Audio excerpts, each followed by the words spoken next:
one of the things you always said, which I thought was interesting too, is you're a bit of a black sheep in your family as well. And that Mercury and Aquarius down there in your fourth house has probably got a lot to do with that. You're not even speaking the same language as your family. It's like you have a superpower with that 29-degree retrograde Aquarius Mercury. I mean, and it's just right there and it's pushing everything.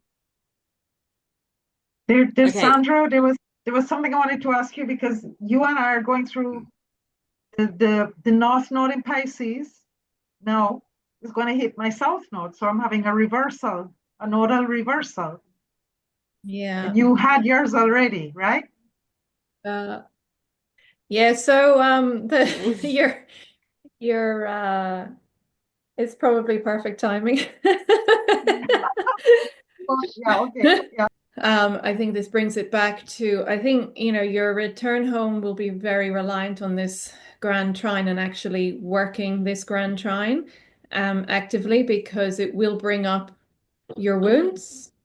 It will bring up your inner child that needs healing and that needs letting go of. There you go. Okay, we're already laughing here. I'm recording. Hello, everybody, and welcome to another chart reading group. Today, our client slash guest slash personality that we're reading for is one of our foundation members, absolute sweetheart of the group, Antoinette. So today will be an interesting and absolute pleasure to do. And thank you for coming today. Lovely to have you. Thank you. My name's Damien. I'm based in Brisbane, Australia. I'm an Aquarius sun, a Leo moon, and a Taurus ascendant. Hi, I'm Michaelin. I am in Noonan, Georgia, USA. I am an Aquarius sun, a Libra moon, and a Libra ascendant. I am Sandra. I'm in WA, Western Australia. I'm a Leo sun and moon and a Gemini ascendant. I'm Antoinette Panton. I'm a Pisces sun, Cancer moon, and Scorpio ascendant. Star of the show. Yeah, that's right. And different from us. She's our water baby in this group too. She brings all this water energy none of us have. So yeah, that's always put an interesting spin on this. Am I the only one sometimes when we do that reading off the big three that you just in the pressure of the moment you almost forget what your sign makeup is? Oh, every time. Always. Every time. Yeah. It's like we're going to chat. Yeah, I'm sitting there and I'm starting my brain's going, oh, don't forget this. Dear God, do not forget. So yeah. Well, easy for me to remember. Easy for me to remember because they're all there. It's Yeah. like just water, you know. Yeah.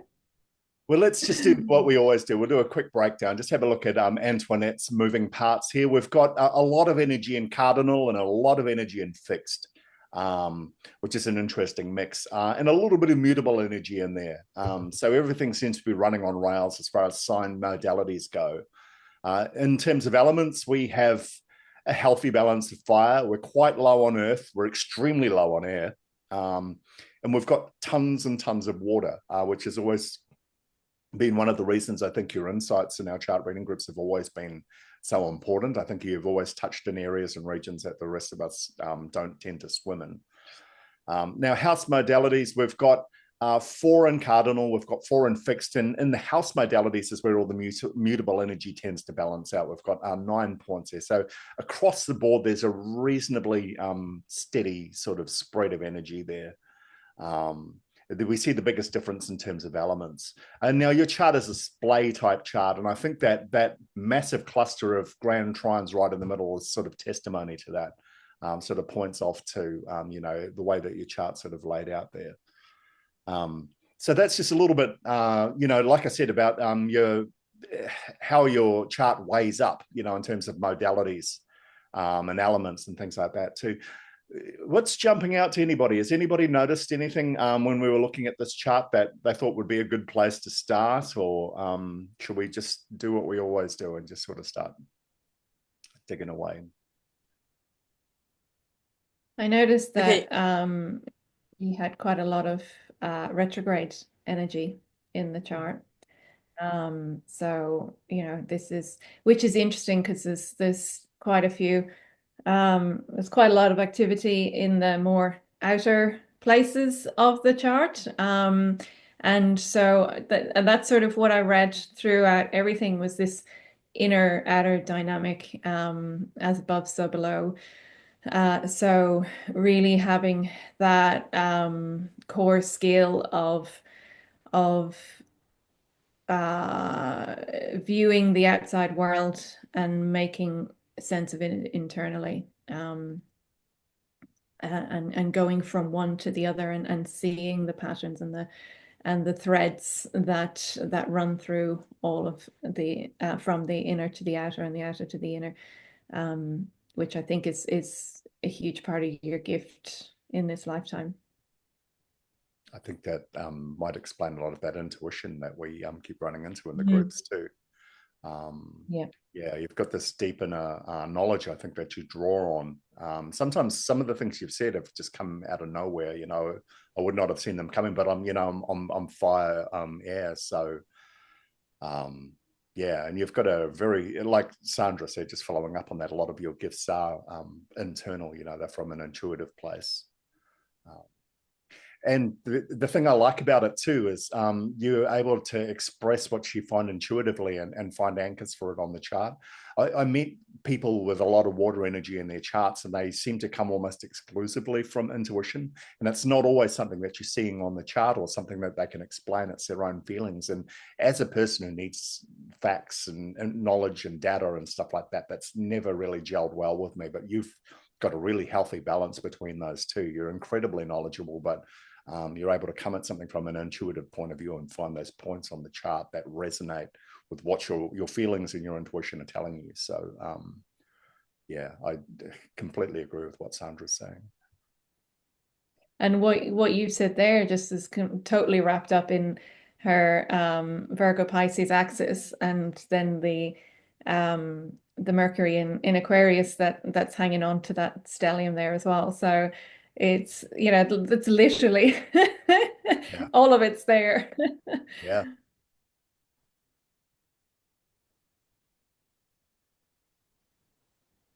One of the things you always said, which I thought was interesting too, is you're a bit of a black sheep in your family as well. And that Mercury and Aquarius down there in your fourth house has probably got a lot to do with that. You're not even speaking the same language as your family.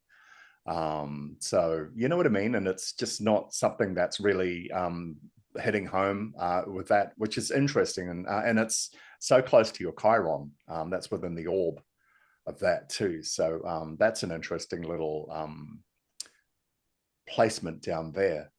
It's near your south nodes, and then it's leading off to your sun. So it's almost like a sequence, a chain of, like a collision, it starts with Mercury and then bang, bang, bang, bang, ends at your sun. Right. Yeah. So it's like when I see a sequence like that, I think just, what happened just before I was born. Yeah. Like, those minutes. Yeah. Those degrees, like there was some pain at the time or some past life thing. Yeah. Well, you've also got your on one of the other charts that we looked at, you've also got your part of fortune at 1 degree of Pisces. So that's in that stellium also. Yes. Yes. So you've got 29 degrees Mercury, 1 degree a part of fortune, and then 2 degrees Chiron before your south node and your sun. So there's a beautiful story there. I think you've got that Aquarius way of thinking and communicating. I know you said before that you don't always feel like people understand you when you speak, and I think that's that's Mercury in Aquarius. But you've got a different way of thinking, you've got a different way of communicating, and that's actually your fortune. That's a good thing, and it's a positive thing, but you've got to own it. That's still linked in with that sun in Pisces. So you've got to own that. You've got to, I believe that the south node next to Chiron is saying you need to let go of the wounds that you have around that, because you've mastered your way of thinking over so many lifetimes. You know, you're at 29 degrees there. You're the master of that. So you have to stop doubting what comes through to you. You have to really you have to lose the wounds that you associate with it and know that the right people will receive the information that you give them, even if they don't necessarily understand it at the time. It's like a transmission. You know, you're providing a frequency that is required, and so you just need to release the wounding around your intuition and own the mastery that you've achieved in how you perceive and communicate. Oh, thank you. Yeah, that's been a real journey, because if anybody likes to doubt, it's me. It's like I get the intuition, and then I say, but I could be wrong. Mm. You know, maybe I shouldn't say anything because I might be wrong. And then You know what afterwards, I though? find that I was right. Yeah. Mhm. But if you're really channeling that Aquarian energy, though, I think you'll know if you're right or wrong or not. I think one of the traps of unevolved Pisces is they tend to emotionally, mentally, and physically be everywhere all at once. Being able to harness the most productive, for want of a better word, aspects of that intuition and bring it to a single tangible point through Aquarius, and be able to communicate that. I think maybe that's part of the journey. Whenever I see a karmic planet, something like the South Node, something like Chiron, in a little cluster like that, I always wonder what you were before and what you're being encouraged to be now, because you're not supposed to just abandon all that Piscean energy. You're supposed to take the most useful parts, the parts that you had developed in past lifetimes. They were there by design. You did that journey for a purpose to develop the intuition, but I think it's to take it from the solar plexus and move it to the higher chakras. It's to start using the discriminating mind, start using logic, and you're delivering on that. Like we see, you know, each time we do a reading on that, you're so well grounded in the foundations of astrology. You're already achieving that journey. So, Well, that has a reason to be, because I think that's compensatory. yeah, You know, that I want to know and I study because um, it's what I like to do. yeah, And because it heals the wound of the other aspect of I think from early childhood education and all those things. Like, you know, I used to raise my hand at school, and my question was always wrong or laughable, or it's like nobody understood. And then I began to doubt what I really understood. And so they would laugh at your question because to them it would be obvious, but not to me. So I stopped. So I'd lost interest in school. School for me was boring, not because I knew everything, but I couldn't grasp it. And then when I got to this, I said, this is it. This speaks to me. You know, I didn't start studying astrology until I was about 44. mm, It's a long time. I mean, it's a long time to wait. And I used to read astrology books from I was like 10, like just one book, and I used to like it. And then I didn't get any more. you And know it what just though? stopped. I think astrology is like religion, like faith, like God in a lot of ways. I think the more you study it, the more you realize it doesn't matter whether you believe it or not, it's happening all the time. And if we look at that, there's a bigger plan here, that things were supposed to move the way that they were supposed to move. I mean, that Chiron and Mercury placement down there in the 4th and 5th houses is part of a grand trine. And it's all pointing off to the 9th house. And that's something I firmly believe. The more you learn about astrology, the more you learn that everything is astrology. It's all been unfolding, whether we're aware of it or not. It doesn't require us to know it or not. Everything. So Totally. everything moves in cycles. Everything moves in terms of patterns. Everything is a correlation of probabilities and likelihoods, all happening at the same time. And then we're navigating them with the consciousness that we were imprinted with when we were born.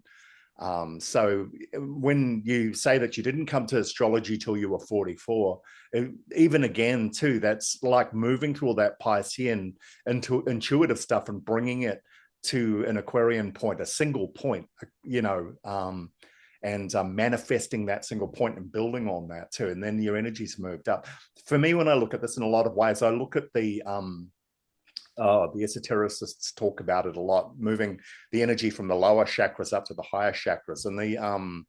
And that's the key to enlightenment. And I think the solar plexus has strong connections to Pisces, to the astral plane, to the consciousness of the masses, to the emotions of other people, all of that sort of stuff. And I think you've probably mastered that, or you've swam in that for a long time. And now on this, but you can't be on the edge of that or in the center of that forever without learning from it, without evolving, without growing. And now it's time to move all that energy up, you know. Maybe, yeah. You know, there was a time I used to think everybody used to think or feel the same way, you know, when you're small.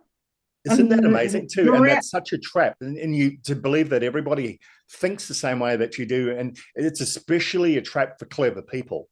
And I'm thinking, you know, when you were talking about your experiences in school earlier and stuff like that, for a lot of really clever children, that's one of the problems they have. The questions that they ask, the directions that they're approaching things from. And Sandra can probably testify to this too with her son.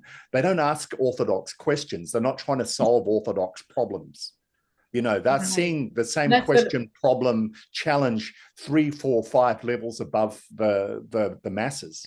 You know, they're seeing moving parts where people just see causality, you know. And that's what I was going to comment on as well, because you've got Aquarius, a Mercury in Aquarius, and so you are going to think in more intellectual ways than the average 6-year-old. And I feel like 6 is important here, because you mentioned that this was like early days of school. And so, you know, when you were 6 years old, there's your son, you know, you embodied this understanding of yourself that people don't understand how I think, and I ask questions that they don't ask, and that makes me silly or laughable. And that you embodied that from there, and that's the wound that you need to leave behind, because it's just not true. It's because of the environment that you were in, and you were just your intelligence was already above that level, so you were asking the questions that arose to you, which were, you know, significant questions, because you needed to know more. Aquarians always need to know more. And the other kids didn't have the hunger for that, so it didn't even make sense to them. Oh my God, thank you so much for saying that. You just healed me. Just to add to that as well, when you look in your third house, which rules, you know, early school and things like that, you've got a grand conjunction there. You've got Jupiter and Saturn in there. So you were never going to get the answers that you wanted from school, but not getting those answers is the impetus to move forward into growing. That's a power pattern. So and your Saturn's right there as well, which is the ruler of that Mercury. So getting those knockbacks early, getting that pushback early is a critical part of your growth pattern. It's supposed to be that. Right. Saturn rules Aquarius as well. Yeah. So and that's why it was so hard. Yeah. That is a powerful pattern. It's built on discipline, but it offers rewards. So you're supposed to go on that journey. You were supposed to learn. You were supposed to go and find your own answers for yourself. And if it takes 44 years just to reach a plateau, or at least you're able to make them into something that builds it, you know, Saturn's in for the long game. That's nothing. That's nothing. So, and we've got all this Piscean stuff coming in from other lives anyway. So you've already been in the game. You're just you're taking it up to a different level now. You know, all these old souls in our group.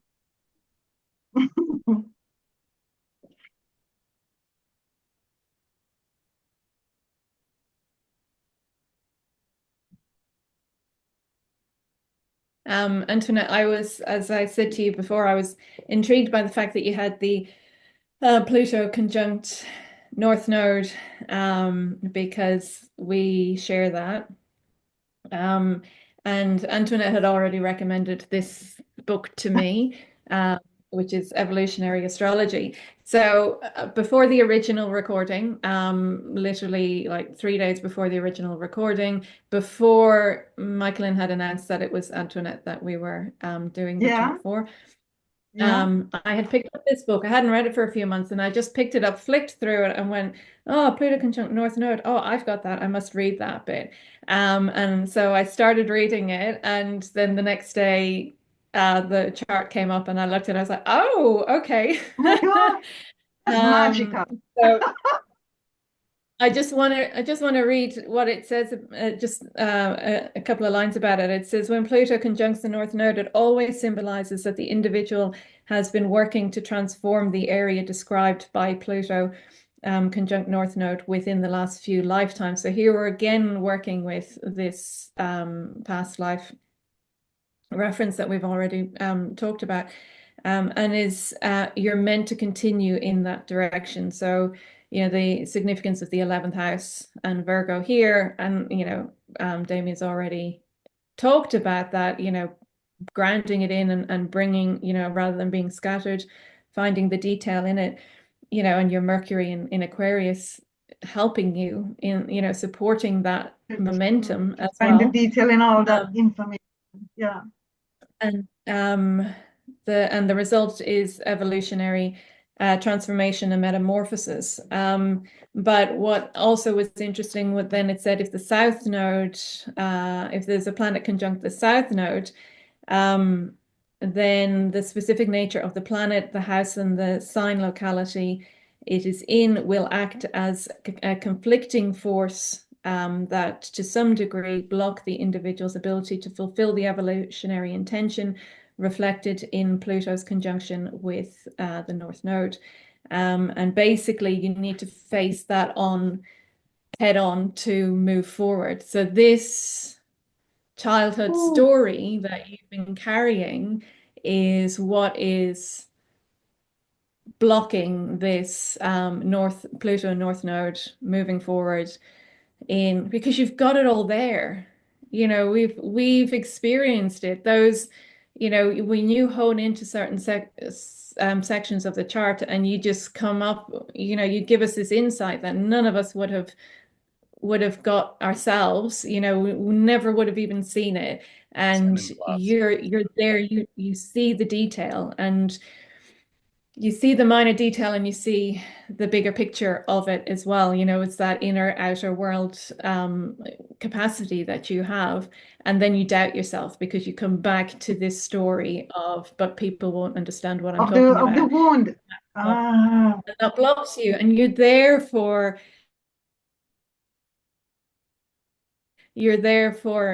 the collective, you're there for community, you're there for humanity. You're in the 11th house. Your North Node, and your Pluto are in the 11th house. And so that skill is needed and necessary, and it's your purpose. And that's probably the key to it, because I think with all that Pluto energy in past lifetimes, you probably weren't just part of the community, you were lost in it. Whatever the current of the community was, you were probably swimming in that water. You couldn't distinguish yourself from what was going on. One of the, I don't know if you've seen that Francesco Goya painting, Saturn devouring his sons. It's a hideous painting of the god Saturn devouring his sons and stuff like that. And in many ways, that describes for many Aquarians the experience of childhood, because Saturn is malevolent to children. And a lot of Aquarian children grow up with pain. And Sandra hit on an interesting point where she talked about whatever's conjunct the South Node will have an impact on the way you manifest that in this lifetime. Your sun is smack bang right on top of that. So your personality with the Aquarian energy, with that Saturn influence, all of that sort of stuff was set up to derail you from, being in a position where you could have just lost yourself in the consciousness of everything that's going on around you. You've been purposely knocked out of the swimming pool and denied access back in. Yeah, so it just reinforces all of those Saturnian lessons that are happening down there. But you've got Jupiter next to that. As long as you can learn to live outside that water, you will find gifts, you will grow, you will expand, you will pick up knowledge and things like that. So in a lot of ways, especially for Pisces too, because you've got all those oppositions running up to all that community energy up there. You're community aware, But you're with that Pluto energy, with everything that's happening down in that cluster at the bottom of the chart, you're always going to be outside it at the same time as well. You're always going to see the things that people don't see. And that's, like Sandra said too, that's one of the biggest gifts you've brought to this group.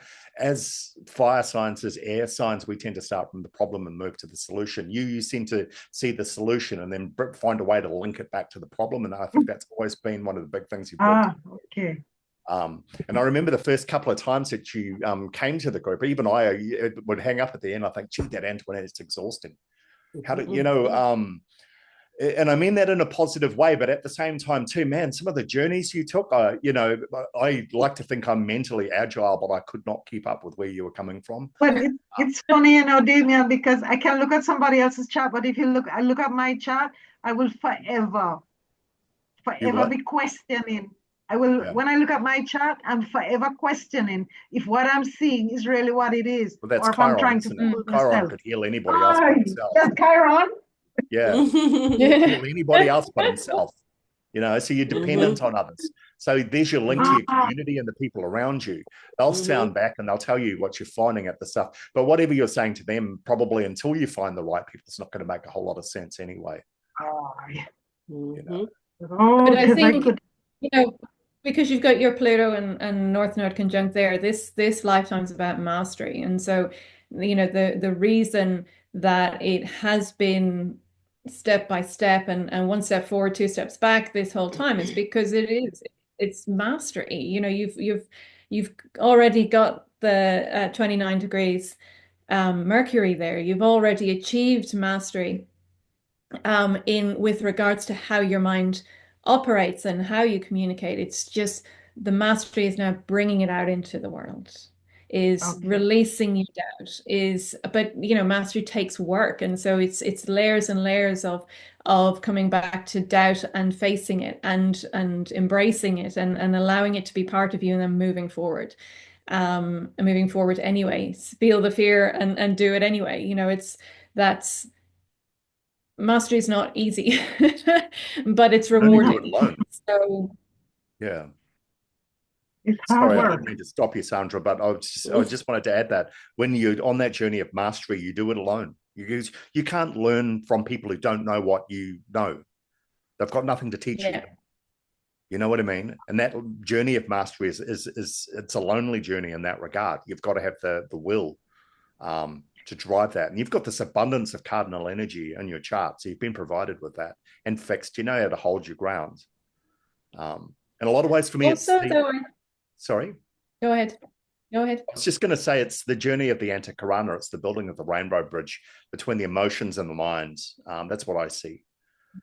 Okay. You know what used to happen to me when I was studying, I would have a lot of questions and I would write these questions down for the teacher.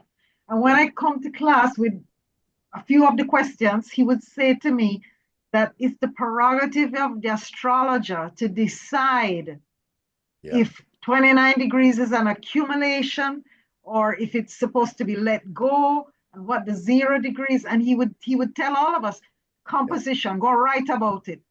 Yeah. Like, I'm not giving you the answer. And when we start doing the composition, what makes sense. And I realize a lot of astrology has to do with common sense. Yeah. You know, with numerology, astrology. Yeah. And the thing you were saying earlier as well about you know, not being able to read your own chart because it's like, oh, is this real or is this not?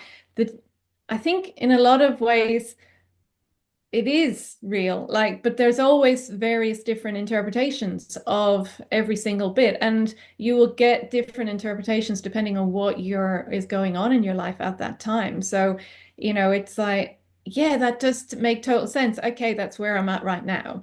And, you know, and another day it will mean something else. And that's the beauty of it. It's just you tapping into your own intuition. You're just using the language that's there in front of you to tap into your own intuition and trusting your own intuition. And what I was going to say with regards to Damien, what Damien said there about the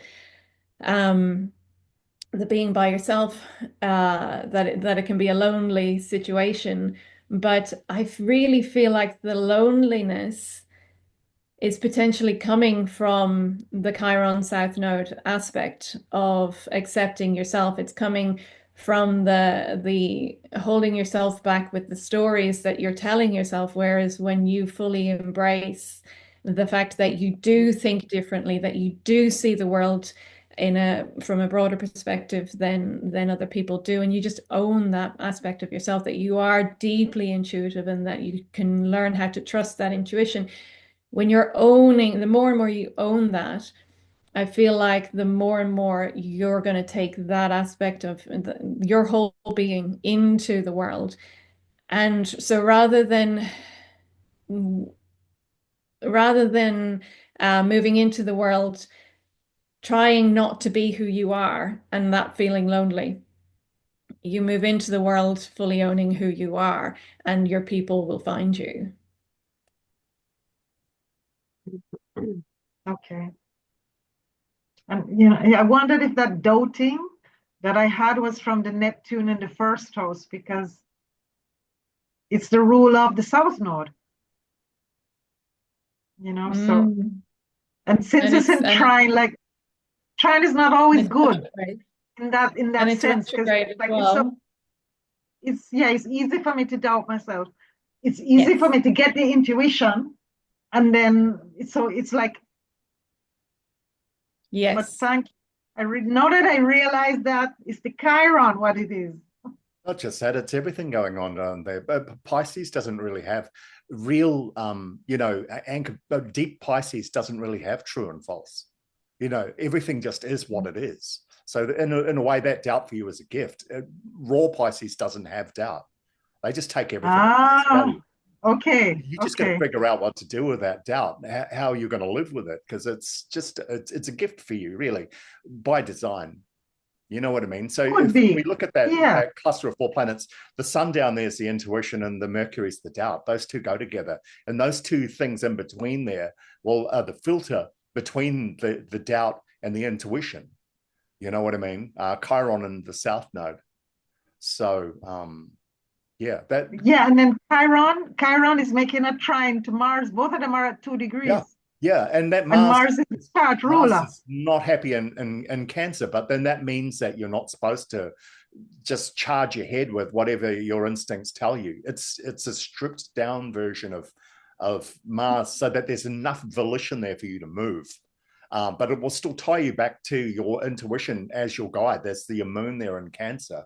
So your intuition is definitely the way you're supposed to go. But that doubt's been provided for you to help you coalesce that and anchor it. Okay. Yeah, and in the ninth house. Why, Lord, why? Yeah, exactly. In the ninth house. So, and your answers will never come from school. They'll never come from the local environment. They won't come from your family.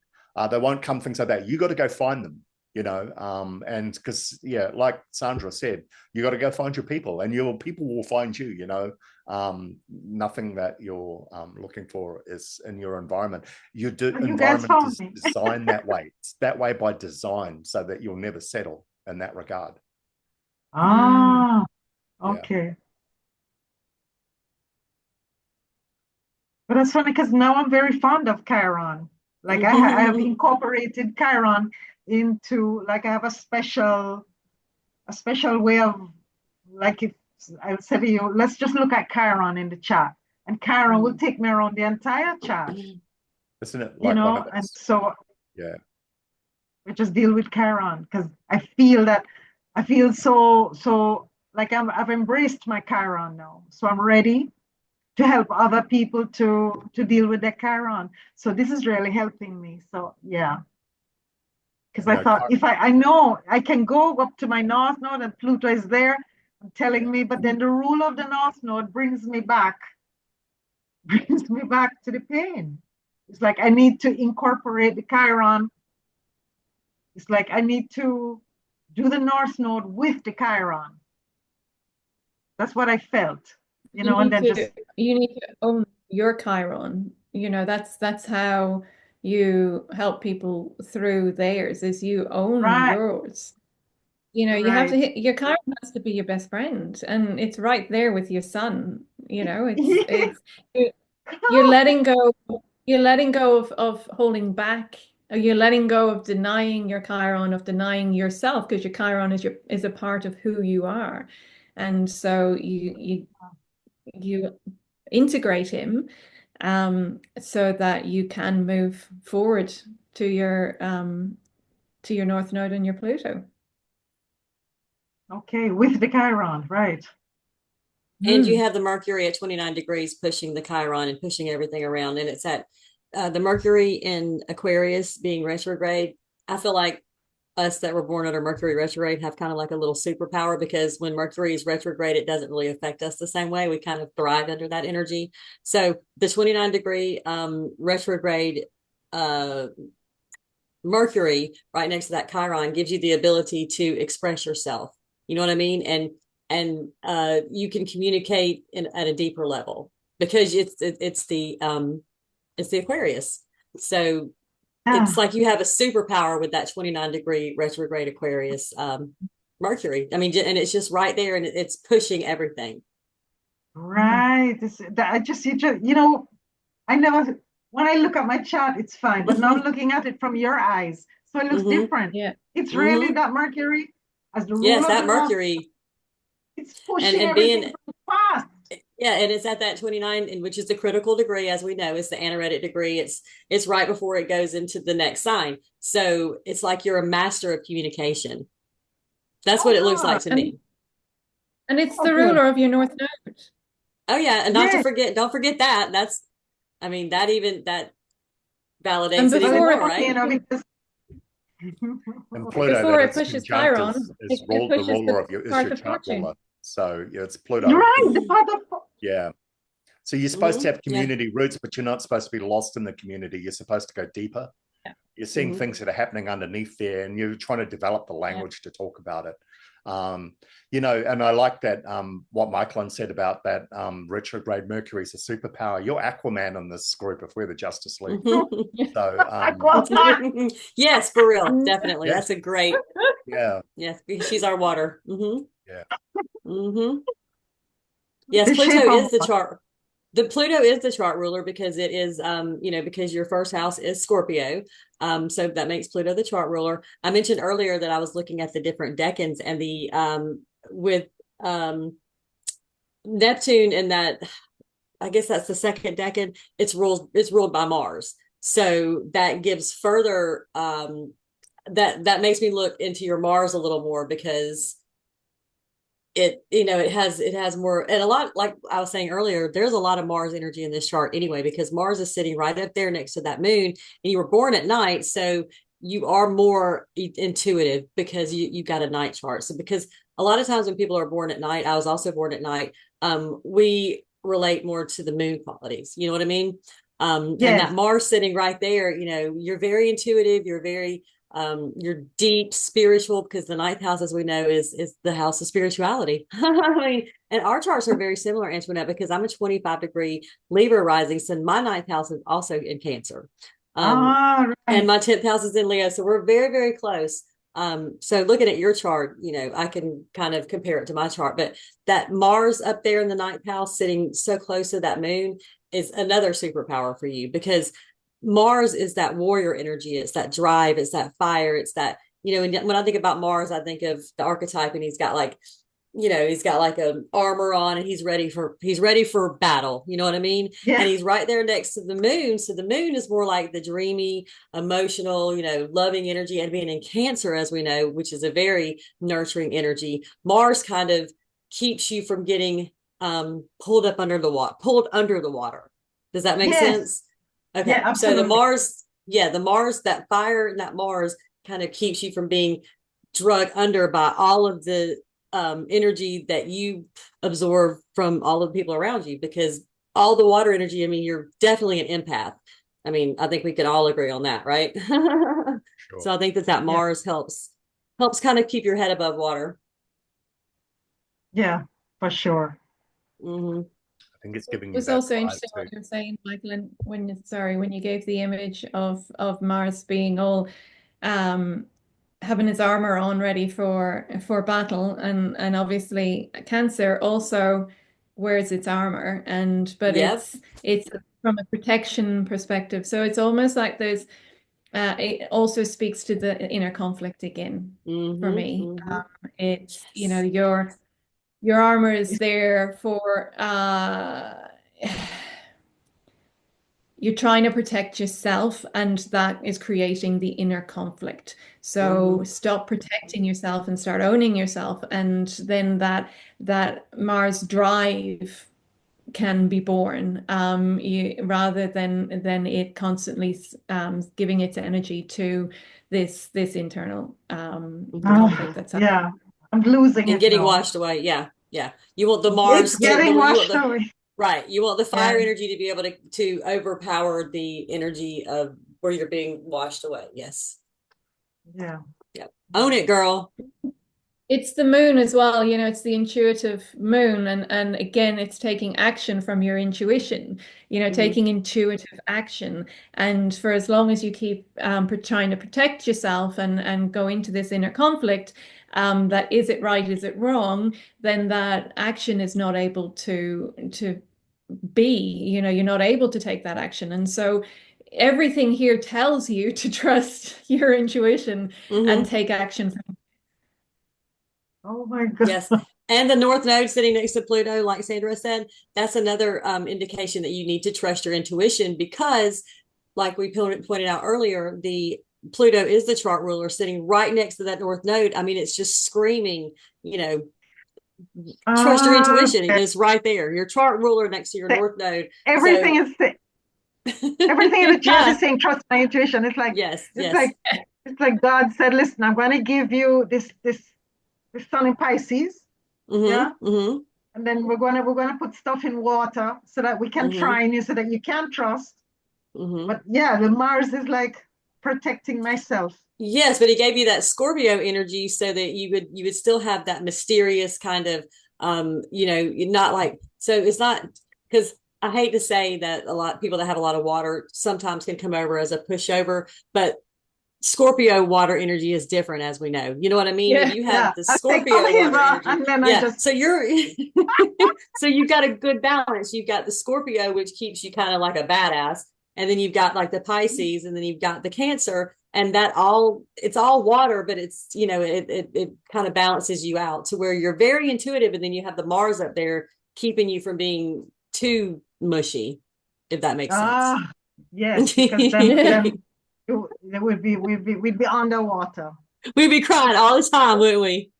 Be the crying. But then, you know, also Mars in conjunct the moon is picking your battles, is understanding your conflict, all that sort of stuff. Like Sun Tzu said, you know your enemy, know yourself, and you'll never be defeated. So you look at, if I look at it from an esoteric point of view, the moon representing past life energy, the sun, the present incarnation, and the ascendant step towards a future life, to the next life, and things like that. Has everybody seen that movie, The Matrix, the third one, where they're in that ship and they come flying out of all the darkness and all that stuff, and suddenly they bust through the clouds and Trinity sees the sun for the first time and it's just overtaken by the beauty of it, and then goes back into the clouds and onto all the chaos and the apocalypse down below again. In a way, it's sort of like that. You've come out of this Piscean energy, and in this lifetime you've got this Aquarian energy. You know, you're moving your energy up into the mind. You're hunting higher and finding a new octave of consciousness, and then you're going to descend back into that emotionalism again and Scorpio the next time. So you'll be, instead of just being a member of the community, you'll be a driving force in it. You've got Pluto that's governing the way that you interact with the community. Now, you're never going to take things at surface level, which I think we were talking about before. It may have been the problem in past lifetimes. You may have just happily swam with the fish and whatever school was happening and things like that, and tied into whatever energy was around you. Now you've been bumped out of that. You're basically Nemo. So, you know, you're out by yourself. You're having to trust people. You having to have experiences to cultivate this high octave of consciousness. You're having to go through this journey, you know, up into the ninth house to discover who you are, to find out how you fight, what your tools are, how you protect yourself, how you defend yourself from others and things like that. And then you'll descend back again, and you'll come back as that water sign again, but this time with Pluto and Mars energy in a higher octave, you know, and it really makes a lot of sense. Yeah, that I should, because it's cancer. And I actually left home when I mean, I got married to a foreigner. I had my children outside of my native land. So it makes sense that I would be a mother, you know, far from home, because I think 9,000 is quite far from the fourth.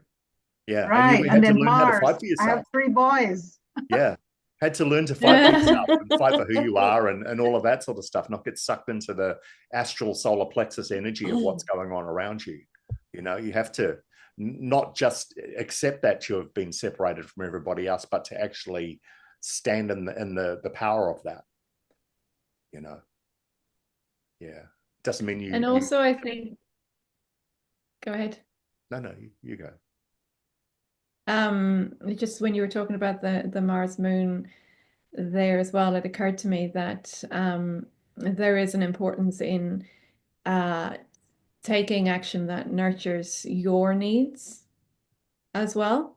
And so there could be a predisposition there to be the mother to everyone else. And you know, and you know, there's both sides of that coin. So, you know, taking that nurturing action, you know, being the motherly one, but also acknowledging your needs. You know, the moon is your needs as well, and so always ensuring that there's some nurturing action taken with regards to your needs, and some of that will be related to everything that down in the 5th house, so that you know, rather than this constant doubting yourself, it's like, okay, if that was your son who was coming to you, who's saying, I don't trust myself, I don't believe in myself, you know, what action would you take to help him through that? You need that action for yourself also. And whether that be trust. Yeah. And so, but you need to take physical action, or physical, mental, emotional action with that trust. So, you know, it's a process of mastery. From to act on my instinct. Yes. Yes. Okay. Without doubting them, just go. Okay. Yeah. And do whatever needs to be done to get you to the point where that's comfortable. So whatever nurturing you need, whether that is having an external influence that in the 9th house. So having an external influence that guides you and helps you to trust yourself more, or literally, you know, having processes that you've created for yourself that help you feel like your needs are met, and therefore you feel stronger in taking that action that's necessary. Yes, I'm working on that, and I'm much more happy with the results I'm getting, because it's very easy for me to forget that I have these needs. I leave myself for the last, and usually I'm so exhausted, it just goes, and then I said, stop. You know, and I'm doing that now. It's like I've always felt like a late bloomer in a lot of things, you know. But I think I have that under control now. I can feel my Mars, the strength of my Mars. When I really need it, it's there. But before, it was like, because, you know, when we were learning, I didn't understand. When they would say, you know, that there's a movie with Arnold Schwarzenegger where he's a policeman in a nursery. And I think that's kindergarten cop. Yeah. Yes, it's like he's you know, and there, and he's in an area where it's supposed to be, you know, a lot of love and homey and a lot of nurturing. But my defense, I'm ready for battle. So you know, it needs, it's in Mars in Cancer is not comfortable. But maybe it was necessary to have Mars in Cancer to pipe it down a little. Yeah. Because if not. Yeah. Mars in Cancer can be learning to express healthy anger. And there is healthy anger. You know, the anger to set boundaries and to separate space and things like that too. So yeah. Standing up for yourself in a non-destructive way, you know, in a healthy way. That's what it is. And that's, again, who's going to knock you out of that pattern. Like Sandra said, you may have been so super available for others in a past lifetime that you just kind of lost yourself in all of it. Yeah, so I think she's hit the nail on the head with that one. Generally, when we look at these charts, we do chart reading group, I look for the journey, and I think some you can see happen in a lifetime. Some people just do the whole thing. I think Denise was one of those. She just absolutely aced all the lessons that came in hers. Yours is a long game one, long game. I think you're somewhere in the middle of it. You're in the fixed quadrant of it now, and you're going to move into the mutable and probably in the next life or something like that. But you've come in with a lot of knowledge from past lifetimes, and now you're learning to not doubt that, but to build something more on top of that, so that you won't be satisfied with that, and throw everything up to a higher octave. So I think you probably I'm ready. I'm ready for the next lifetime, because I realize now that what we take initiation chart, like you are taking an initiation, spiritual initiation, moving up to a high level of consciousness. So. Yeah, and so, and that's the Antakarana reference again too. Building the rainbow bridge between the emotions and the mind. So, if I didn't study astrology, I would not have made the shift or the change. If I didn't, I would have just remained in that sun south node. So it really did help me a lot. But the 9th house is house of learning, so that makes sense. And then would you believe that the place I went to study, I'm always saying this, the place that I went to study, the name of the school was Chiron House, Casa Chiron. Cool. And you're the I had to take a picture with the teacher. I said, I'm son and you're Chiron. I've seen Chiron like those movies you see where that upper class white teacher goes and starts teaching in a ghetto school somewhere, you know what I mean? And they go in there and all the kids rebel and they're angry and there's class differences and clashes and everyone's got their own preconceptions. But by the end, everybody's just kicking ass and graduating and going to college and all of that sort of stuff. It feels like one of those movies, doesn't it? Matthew Perry, I think, was in one of them. Yeah, it was one of his last movies. So Michelle Pfeiffer. You just got to figure out whether you're Michelle Pfeiffer or you're that angry kid from the projects. That's the thing, what's your role? Yeah. I think you're Michelle Pfeiffer in this one. But she's not just Michelle going to learn Pfeiffer to speak that ghetto language. So yeah, that's what it is. Because it's not what you're saying is not gelling with everybody, not vibing. Yeah. No, for sure. And look, we live in a time and space where those gifts of seeing the world differently, of being able to communicate a different way, a different perspective, are really, really important. We've gone beyond the trying to fit in, because that world doesn't support anyone's true essence. And so the more you can embody who you are and bring that out into the world, which is very much your task, the more other people can follow suit, the more other people can understand who they are and bring that to the world. And that's the world I want to see, is where everyone's rising into their true essence and bringing it, because that's a pretty special place to live, not like this one. Yeah, and when you do that, you give others the permission to do it as well, Antoinette. When you embody who you really are and you're yourself and you put yourself out there, it shows other people that it's okay for them to do that too.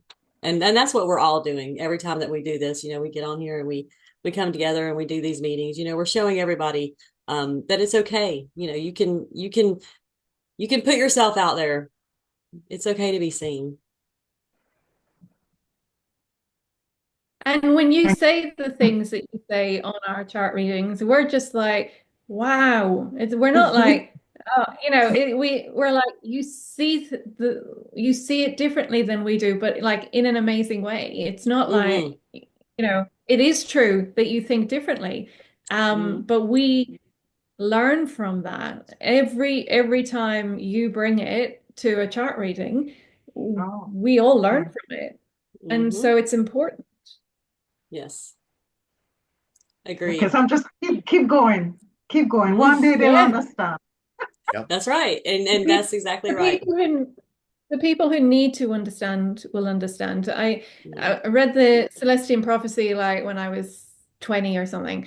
And if you haven't read that book, go and read it. And one of the things that always struck me about it was a part of one of the things that they were doing was the exchange of energy that takes place when a conversation happens, and how if your words are not going to, if that person is not open to receiving your words and they close down, there's like a wall, and the energy stops flowing. And that really helped me a lot because quite often I can communicate in ways that people don't necessarily understand. And I became really okay with people not understanding, because if you're not ready to receive what I'm saying, then you're just not a match, and that's okay. Right. But the more okay you become with that, the more you find those that are a match. And so I don't have to take it on to me that I'm the one with the problem. No, yeah, there's no that's problem. what I used to do. That if they didn't understand me, it was my problem. Yeah. Yeah. That's what happens when you're around those people for too long. I think, you start to feel like you're a square peg at the edge of a round hole. You're around people who all seem to have figured out what the program is. It's just you who can't get with it. That's what happens, I think, when you're in that. And that propels you on that journey. I think you were saying before that if you hadn't found astrology, you never would have done this or that or whatever the case may be. But you've got that agitator Mars sitting right up there in the 9th house. Whatever you were doing, you would always feel out of place. You wouldn't feel connected anyway. It would have impelled you to make some kind of movement. You would have taken some kind of action. It may not have been astrology, but it would have been in the 9th house, and that started anyway. I mean, it's just what I meant when I said earlier, everything's astrology. When you married a foreigner and you moved to a foreign place, that's astrology. This is your 9th house right there activating. So you were already doing astrology anyway, I think. In a way, yes. Yeah.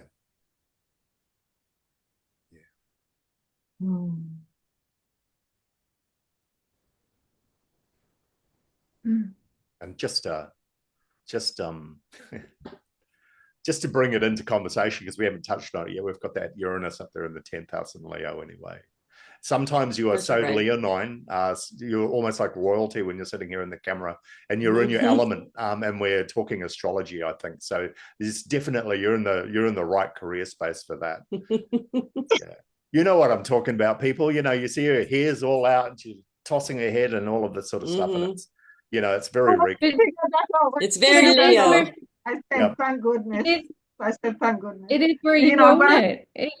Yeah. I should. It's a strange career. It's offbeat. It's different. It's quirky, and I need to be myself and just talk about it, because Mercury is opposite Uranus, so my family don't understand it, at all. You're around astrologers, but you even baffle us sometimes. So there you go. There's your Mercury in opposition to your 10th house. Uranus up there. You're like one of those alien objects the Navy keeps seeing under the water. They don't know what it is. That's Aquarius for you. Yeah, exactly, isn't it? But they've got camera evidence and whatever they are. They seem to have a plan. So, yeah. And Mars is gonna hit that soon. So imagine. Wow. That'd be great. Yeah, you're right. Mars is in Leo, so it is going. You're right. It is going to be transiting. It's at 6 degrees today. 6 degrees. You're right. Making it in conjunct to Pisces, but then it's going to become opposite when it gets to the nodes. As the ruler, as the chart ruler, I think something will happen. But then we figure that out. This whole thing is gonna get activated this year for sure. Oh yeah, definitely. And then Pluto, has already activated your 4th house of Aquarius by moving into your 4th house, and we talked about that a little bit, right? Right. Because because that's where the ruler is as well. So he's getting ready. He's getting himself. Yes, the ruler of your chart right now is transiting your 4th house of roots and home. And the North Node rule is there, so it's like we did all this that we did before Mm-hmm. to come to where we are now. So here we Right. are. Mm-hmm. Yep, here we are. Exactly.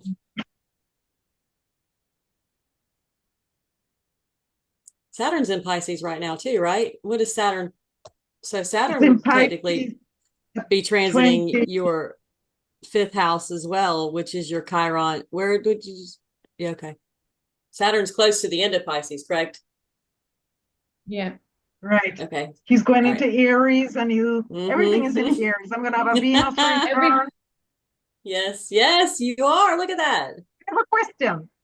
If all these planets are going into the sixth house, does that mean that on one side I look after my health, or two, I could be in caregiving or being of service to others?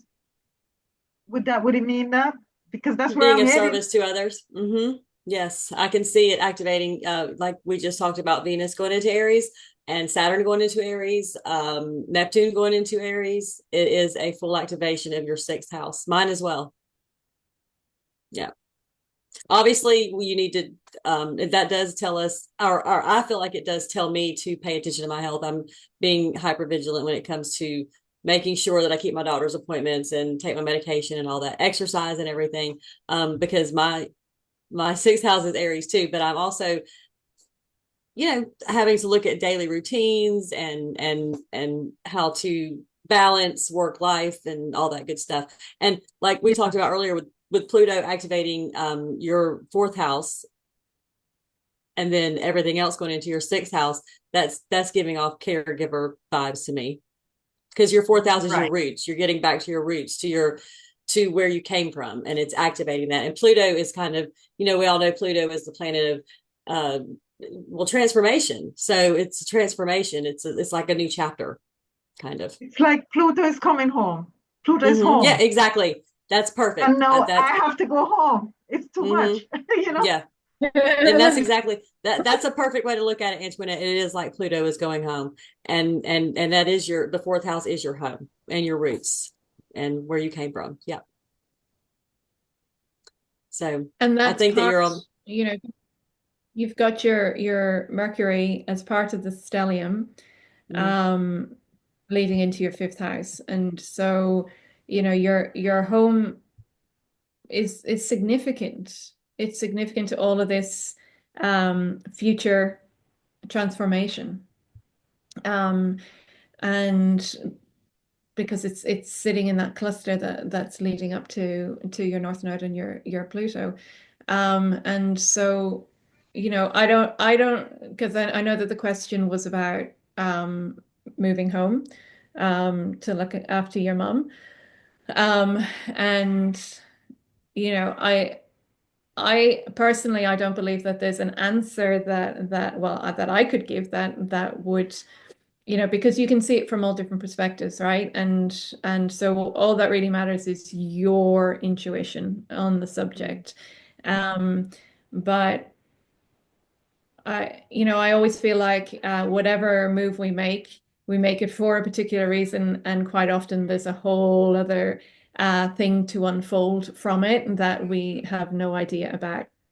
And so it's the fourth house. It's the fourth house is significant. Pluto is in your fourth house at the moment. So this transformation potentially to be received, experienced through returning home, or even just through more understanding of what home means and what has come from your home space, from your ancestry. So yeah, however that plays out for you. That makes what sense. if say again? No, it makes sense because my brother was Aquarius. And I think that links up with the Mercury in Aquarius. Like we used to talk all the time, and I would consider him my family. So when he passed on, I stopped talking to all my family.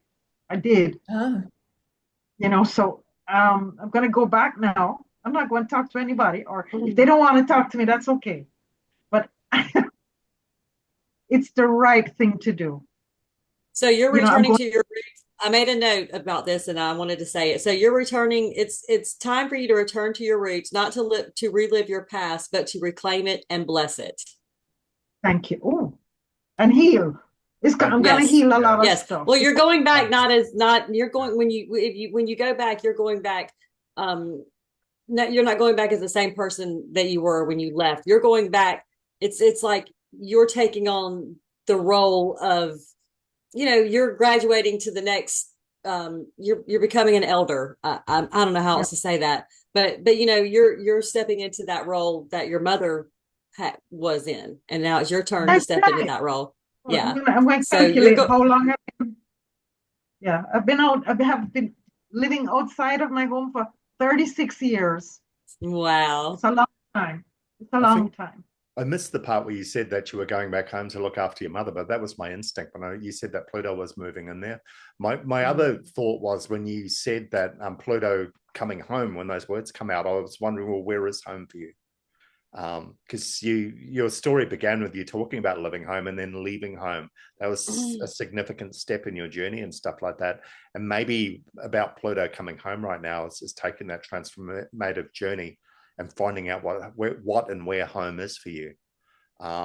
You've got Saturn moving into your 6th house. I think maybe any health patterns or conditions or anything you've been letting slide or whatever the case may be, any ways you've been looking after yourself, maybe that's all going to come into review now too.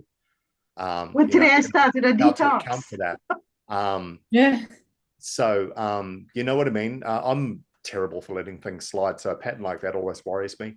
So, just be a little vigilant around that. But I think if transformation's the theme of your chart, it's the ruler of your chart. So I think whatever happens in that 4th house thing could be quite significant for you. No, I'm aware that I'm going to have to step it up with the health this year. Yeah. So routine. I know a lot of things that moves into the 6th house. It's not just what you've done this year, but it'll be the years before this as well. You're going to be held to account for it. So you're going to have to get your act together in that regard. Yeah. We've already kind of seen some of that with the dental stuff, right, Antoinette? So that was your first indication that you needed to pay attention, and that activated that, remember? Yeah. What? With the dental stuff, the teeth. Oh, yes. Oh, God. Yeah. Yes. Yeah. Yes. Yeah. That began so when that was that in his bones. Right. Yeah. Bones. Yeah. Yeah. Yeah. Head. Yeah. Aries, head. Yeah. And also teeth are all often related to what the words that we're not saying. So we're holding back. We're holding back words. We're not allowing them out, and so they're causing a bad environment in our mouth. And so I think this brings it back to, I think, your return home will be very reliant on this grand trine and actually working this grand trine actively, because it will bring up your wounds. It will bring up your inner child that needs healing and that needs letting go of. It will, as Michaelin was referring to, you'll realize who you are now. It'll help you really ground in who you are now. With 4th house, we're grounding in who you are now, as opposed to the image you still have in your mind as to who you were then. There will be, they think I am now. Yes, and because I know how to trigger. And who they think, but there's 2 things that happen there. Is when somebody is perceiving you in a certain way, a part of you is held in that trap, and so it's necessary for you to own who you are, and that's not like, an aggressive outer, you can't do this. This is who I am now. This is really like being who you are in every cell of your being, and so that it shines out that you're actually not that person anymore. And so there'll be a lot of transformation for you around that, because even though you've moved on, there's a certain part of your psyche that is still who you were then, and that will become clear to you in that process. But I feel like the really important part of it is the Mars and Moon in Cancer, in that, throughout this journey, home, you really need to tap into what is nurturing and nourishing your needs and take that action, which will, I feel like, feed into that sixth house, helping you to look after your health, because your health is not just your physicality, it's the stories and the emotions and the thoughts that feed how your body interacts with the world. And then you've got your Neptune in your first house, so there'll be a lot of revealing of illusions that you have about who you are, and dropping those veils, allowing more and more of yourself to be seen by the people who were there in your, as you grew up. So I think if you can harness the energy of that trine, that will create so much transformation, because, part of that trine is the where the South Node sits, which is as the book said, when you dive deeply into that, that's your key to unlock your North Node and Pluto. And so this move has the potential to assist with all of that. Yeah. Well, they're definitely going to see me now, so I'm not worried about that. If I didn't feel that I was seen as a child, because it's part of the whole childhood wounding and everything. But I'm a different place now, because if I wasn't, I wouldn't even think about returning. So I know that, and it's time. Also, I feel that I have, it's just time for me to be home, to be grounded, to get back to whatever it is, and to face whatever it is without fear, because I've lived so long with this fear and creating fears. You guys know what I'm talking about. I don't need to tell you. And I say, but that's Jamaica. Jamaica is that. It's not, I mean, it's like in Haiti or any Caribbean country, they're going to play in stuff. And maybe in a past life, I used to. And then I go and decide that I'm going to do it for profession. It's like, oh, she's going to figure out stuff. Yes, I am, but it doesn't matter now. Yeah, it doesn't matter now. I forgive you. I mean, I came in for that. But nobody's going to stop me from doing what it is I need to do. Uranus. And I realized something too, and I'm going to share with you, that whatever it is I decide to do today as a profession, it's a family tradition, because the rule of the fourth house is in the 10th house. Am I right? Yeah. But they don't want that. They don't want that. They're ashamed of that. Look, so you said that you've been outside of all of that as well. I mean, my relationship with my mother growing up was extremely toxic. And for a long time, I cut ties with her, not nearly as long as you did. But I sort of did it in that Aquarius way, you burn all your bridges behind you, all your bridges in front of you, and you keep doing it. And we reconnected again I think it's coming up to 10 years now. And I don't think you never really trust, you never, and I think I'm always got one foot out the door and stuff like that. But there's a whole new relationship that's opened up on the other side of that. So, this may not be a reckoning. This may not be, you going in there guns blazing saying, this is who I am, God damn it. And then leaving, in a big plume of feathers or whatever the case may be. Because a lot of the numbers that keep coming up on your chart around here are 6, 2, 7, they're low numbers. So you may be working at something really, really deep that's entrenched in you. But there's something on the other side of all of that too, and it can be healthier relationships. People change, especially when they're getting older, especially when they're getting towards the end of life as well. And I think that's what prompted why my mother got in touch with me, because I was happy to let her go to the grave and never let that be resolved. But she got in touch with me. I got back in touch with her for probably more for my wife and my daughter. I didn't feel there's anything there for me at all. But I've been proved wrong. We've built a healthier relationship. So, and it hasn't been, it's taken time. So I'm just saying, it may not be just a reckoning.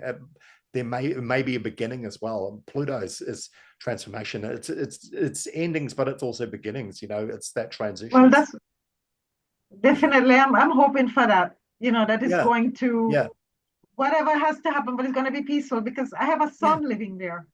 I have a son there, and exactly. they get along. He gets along with my family. And it's painful for him to see how I am removed in the same way that my brother was removed. Yeah. Because I'm just picking up his mantle, because. But and I'm just saying this in a general sense, that the problems may have begun when you were a child and they may have manifested when you were a child. It doesn't mean you have to go back as a child. You know what I mean? Thank you.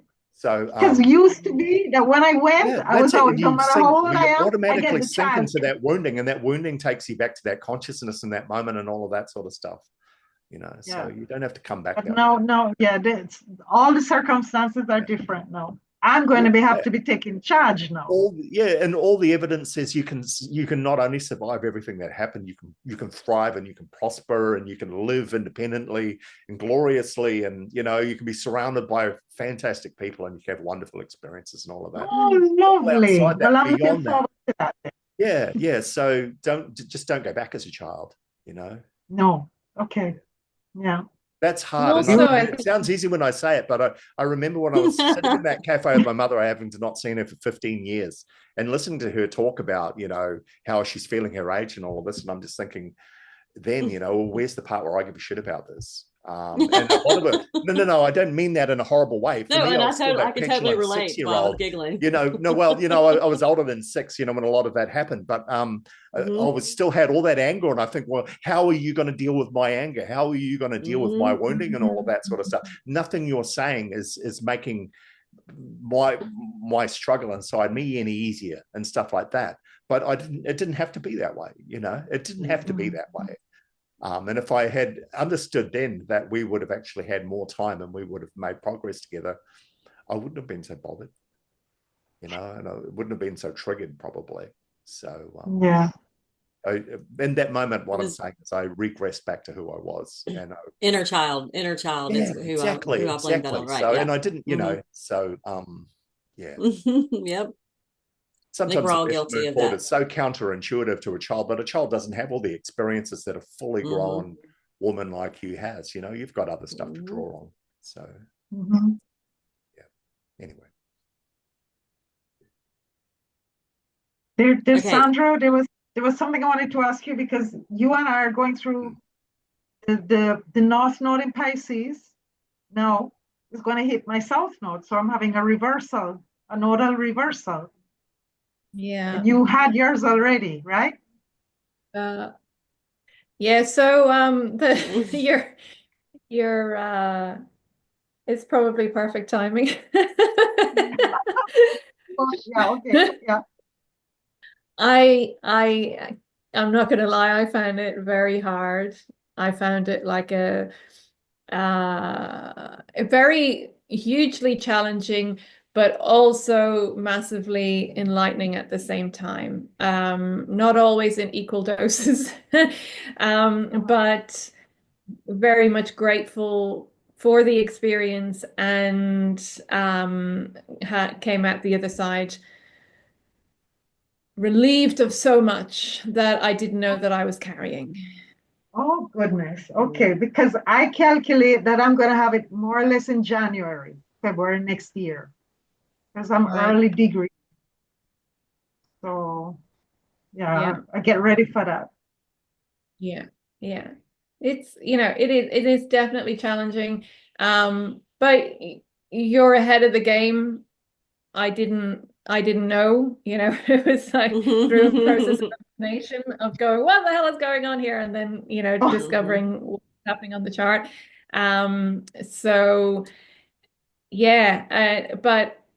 I'm so much lighter. Good. So it's a worthwhile process.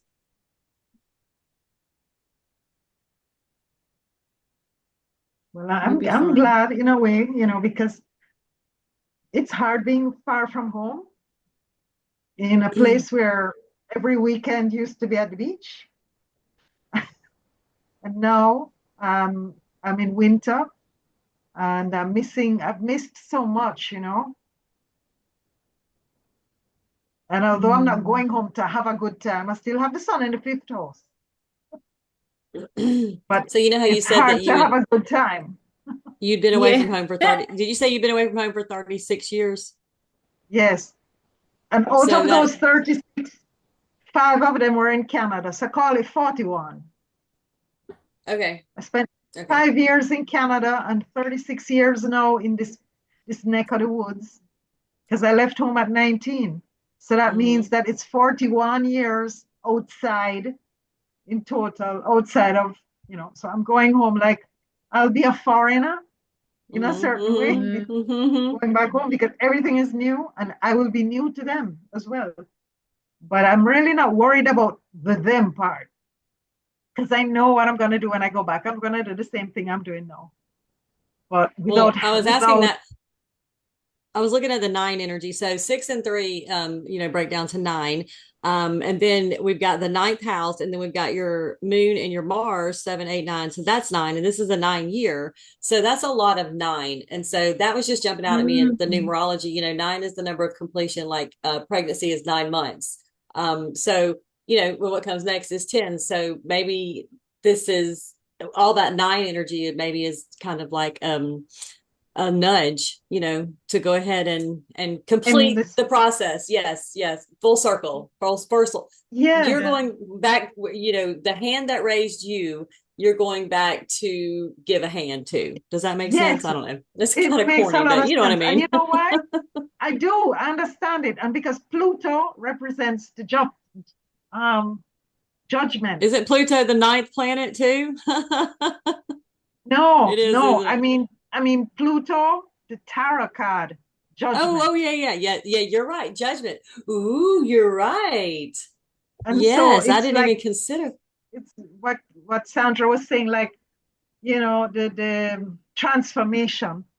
Mm-hmm. Because Mm-hmm. we're all going to transition. She's gonna Mm-hmm. my Yeah. mom's gonna transition, my other brother, me, you Mm-hmm. know, I, I'm going home now. I've done my time. Yeah. What is that Tony Orlando song? That's the one. Tie a yellow ribbon around the old oak tree. Oh I'm ready to yeah, go my home. dad used to love that song. Yeah. But Antoinette, that the judgment piece is interesting because um, you clearly sense a lot of judgment upon you and the things that you're doing now from your home space.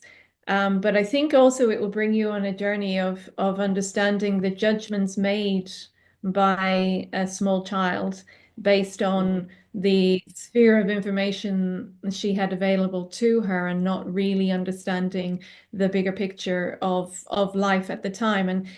And so and potentially what judgments you were under at the time that created the stories that you have been holding on to that have been preventing that transition to North Node Pluto. So judgment, I feel like it will be a key theme, but it will be interesting to explore the so many different layers and levels that it will take you on.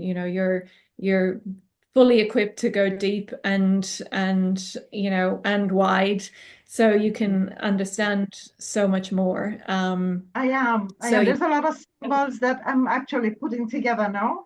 I remember once right. I was home and we were at church and we were sitting in the front row, like this is so strange.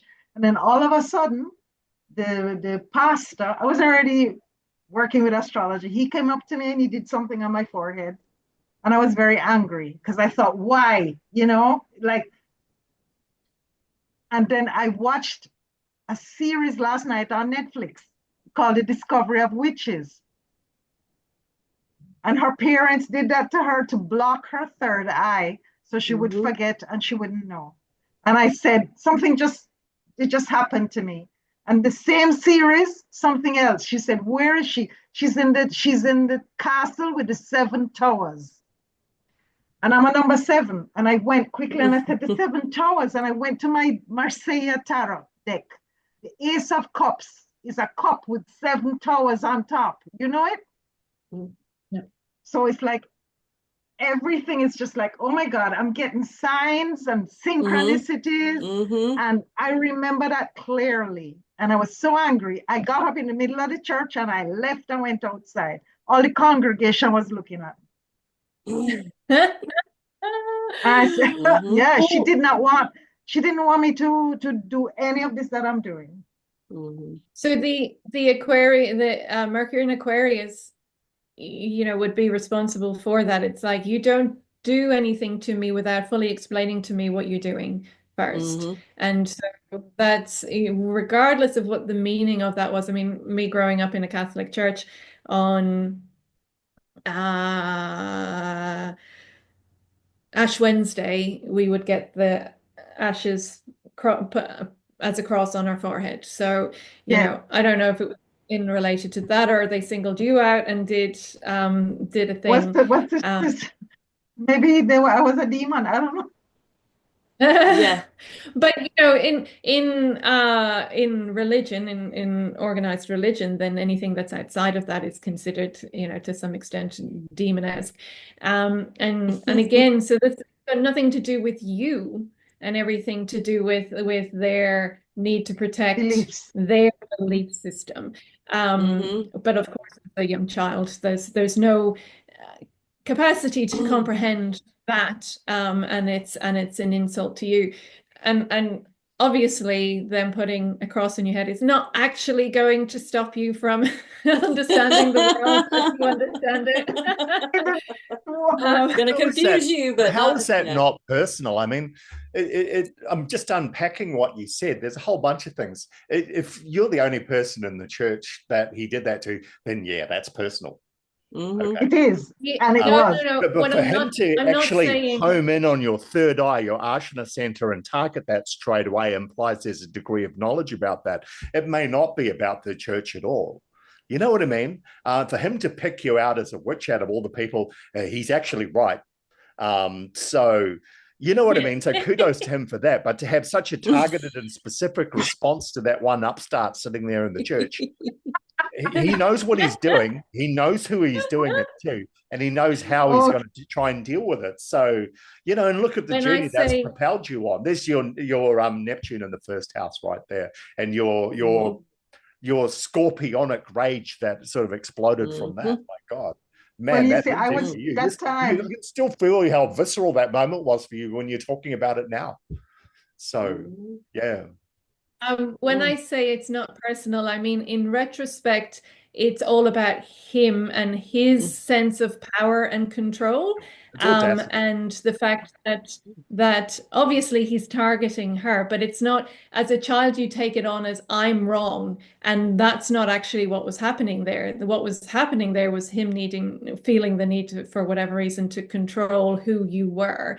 Yes. Because you are a witch and you are incredibly special, and that doesn't fit into that tiny little niche of control that existed in that space.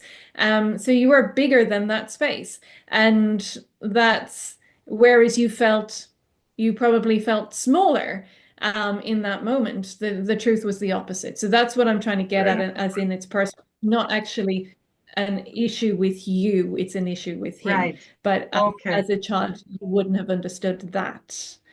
And you would have felt judged against the judgment, right? When it's generic, it's like that. When it's specific, it's like that. You know what I mean? So what he probably did is something that he was taught to do in a situation like that. I mean, they're trained, priests are trained. You know what I mean? And that's how you manage something like that. I don't know. It seems both preposterous and incredible to me. Preposterous and audacious that he did it, but the specific way that he managed that, and the audacity of how he did it too. Just, I don't know how you could feel anything but complimented by that. So I agree. I think that was pretty brave of him, because I mean, if you really did have magical powers and he made you mad, you could have come back and just, the whole place just blown it up. So, I mean, that was pretty ballsy of him, I think. He was. You spared him. You'll go back. The priest will still be alive. It'll be so grateful to see you. He'd be terrified that when he did that, the next thing that happened was she left for 36 years. If I'd known she was going to take it that way, I would not have done that. And I'm so sorry, Antoinette. Oh, wouldn't goodness. that be wonderful? I know it's not going to happen, but wouldn't it be a wonderful moment? You'd feel such a weight off your shoulders. Yeah. Now I can look back and it can become an anecdote like it is now. I have a lot of anecdotes, and I will not, it's time for me, because like I said, in Spanish, I have a TikTok, and I have an Instagram, and I have a YouTube, but I don't have it in English. But I'm going to start it now in English, right? Because it's easier for me to speak Spanish and be that other, because it's a mask. I'm telling you, it's a mask. Because I even speak differently. I will talk about different things, but in English, it's like, I can't do it. I cannot do it. Wow, that's so I'm gonna start doing it now. You have Neptune in your first house, and so there's the illusion of who you are.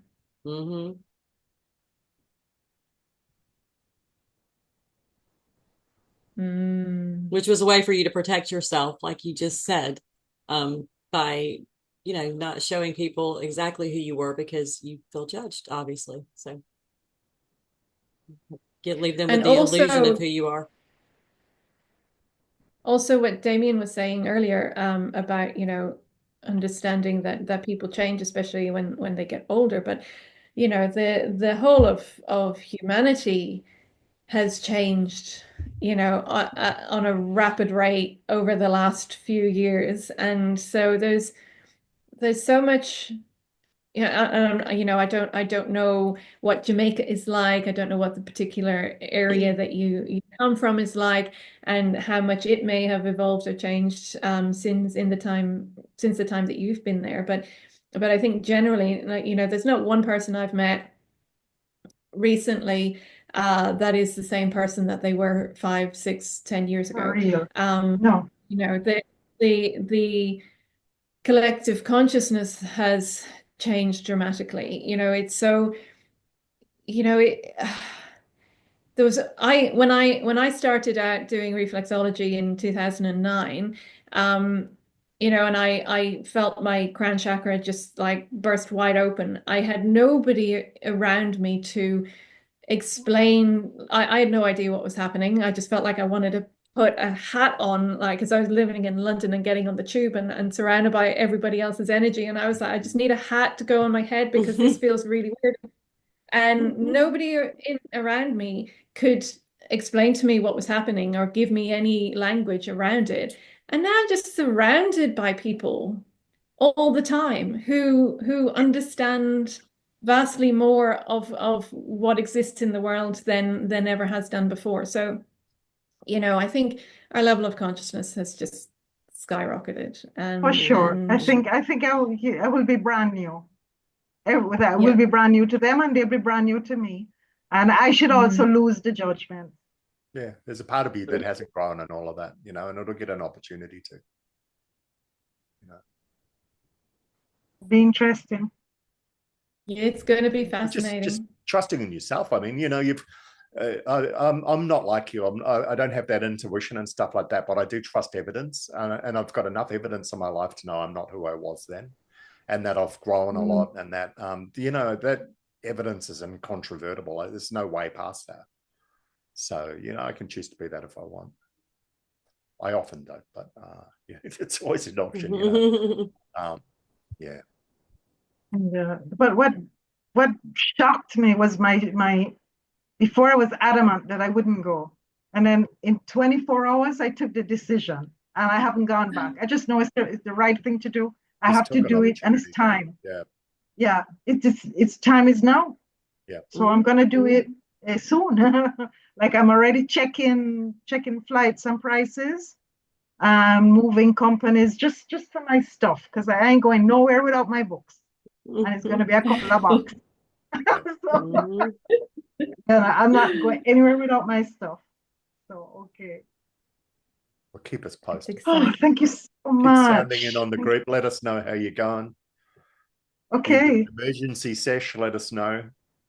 Yeah. Hey y'all, Okay. sorry I missed so much. Hey, Brandy. Hey, Brandy. I'm Hi. very late. Sorry about that. Hey you That's guys. okay. No, We're glad you're it's here. okay.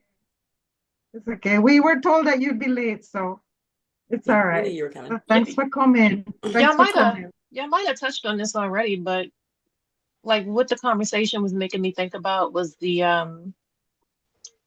current Neptune, the transit Neptune, like now being in Aries, like that's going to be squaring your Mars and your Moon for a while.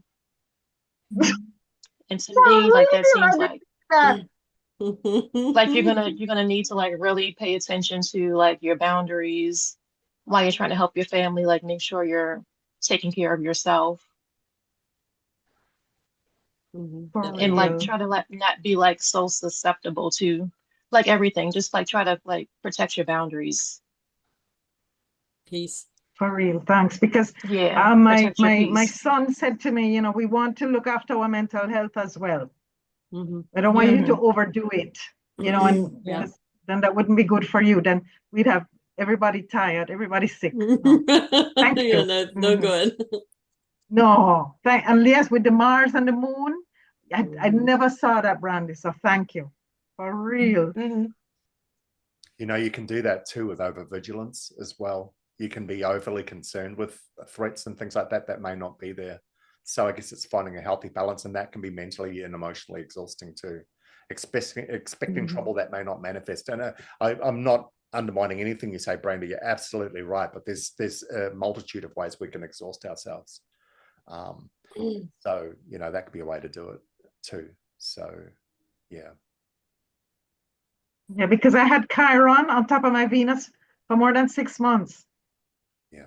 when it was Mhm. retrograde and everything. So it's squaring. No, it's trining. Chiron is trining my Uranus. Anyway, whatever that means. Time to heal the home. It's time to heal the rule of the fourth house. It's quite okay. Makes sense. Yeah. Which is what you're about to do. Yeah. Yeah. Mm-hmm. Yeah. So I And think now what Brandy said is really important because I think your strength is in making sure you're taking the actions to nurture your own needs. so that That's you can exactly take what care you of other. Yeah. said, Sandra. Right. Mm-hmm. Wow. Yeah, that's very obvious now that she's pointed it out, isn't it, y'all? Yeah. And Saturn. And Saturn is going there too. Saturn with the boundaries. Well, I learned how to set boundaries in the time Saturn was in Pisces. Oh, So good. I'm just gonna, yeah. No, Mars squaring Saturn. That will be fun.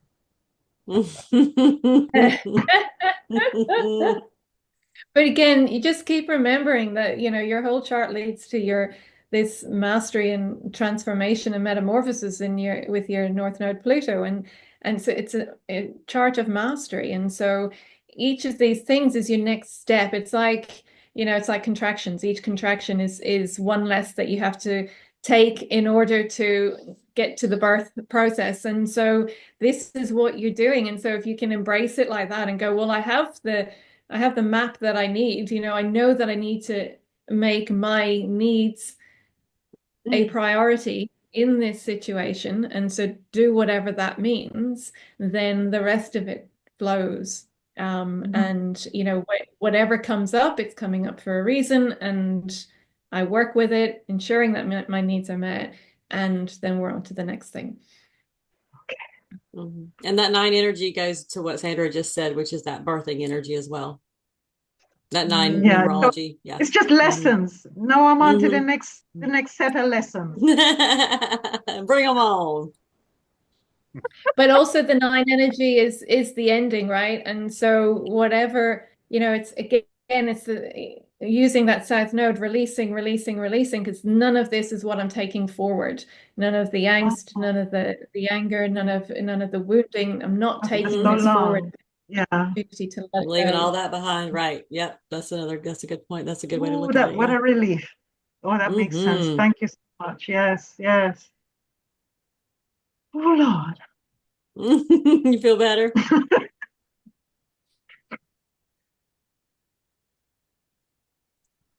A pleasure. Nice to be able to read for you, Antoinette. Yes. Oh, thank you. And thank you for coming back, because I didn't think it was going to be important, because I said we can do it later on in the year. Timing worked. Had to be done tonight. Yeah. Had to be done tonight. I mean, the decision is made. Thank you so much. It's the right thing. Thank you for helping me to see the things I couldn't see, know to understand it. Now I'm going to go with my heart open. Oh. Oh. All that water energy is making me all emotional. Yeah. It's going to have a tsunami. I always said, Neptune in Stop Aries. Yeah, and you know what? I saw my mom in a video, because when you talk on the telephone, you don't see, and she can't walk by herself. Oh. So yeah, so it's time. Yeah, it's time. You're doing the right thing. Yeah, she can. And we're here to support you. We're here to support you always. You know that, I'll right? still be here. I'll still be here. I'm going to say I'm with Modern Astrology.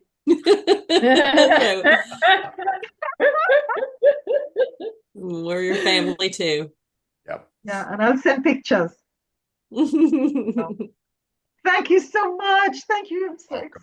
More than welcome. What a pleasure it was. Yeah. Thank you for letting us read your chart. Yes, it was awesome. You're amazing. We love you. Yeah, thank you. I don't know how much to say thank you. Thank you so much. Thank you for showing me all the things that I couldn't see, or that I thought were wrong. Because I can't read my own chart. I can read other people's chart, but come to me and I say, it's not right. It's not right. But it's time. It's time now. So it's time to go back and do what I have to do, and master these lessons. Because I've come back several times for this. With the Pluto, with the North Node, I know it's like saying, we got to do this. We got to do this. It's imperative. And opposite the sun is like, I'm afraid of being annihilated, as you say, literally. I'm afraid that if I go, I'm not going to last 2-3 years and I'm out of here. That was my big fear. And now I'm not afraid of that, because I have taken my power back. Yeah. It's your power. Use that Mars energy to remind you of that. Exactly. Right. I said, no, you can't do anything to me. Can't. That's right. You can't touch. You're protected. You can't touch this. No, you're definitely protected. You're definitely protected. You never have to worry about that. Yeah.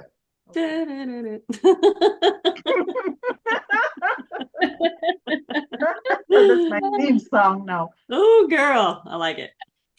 All right. Okay, well, I'll let you know how things go. Please do. All right. Lovely. Yeah. All right. All right. Okay, everybody. I'm gonna stop recording. What a wonderful reading that was. Thanks, everybody.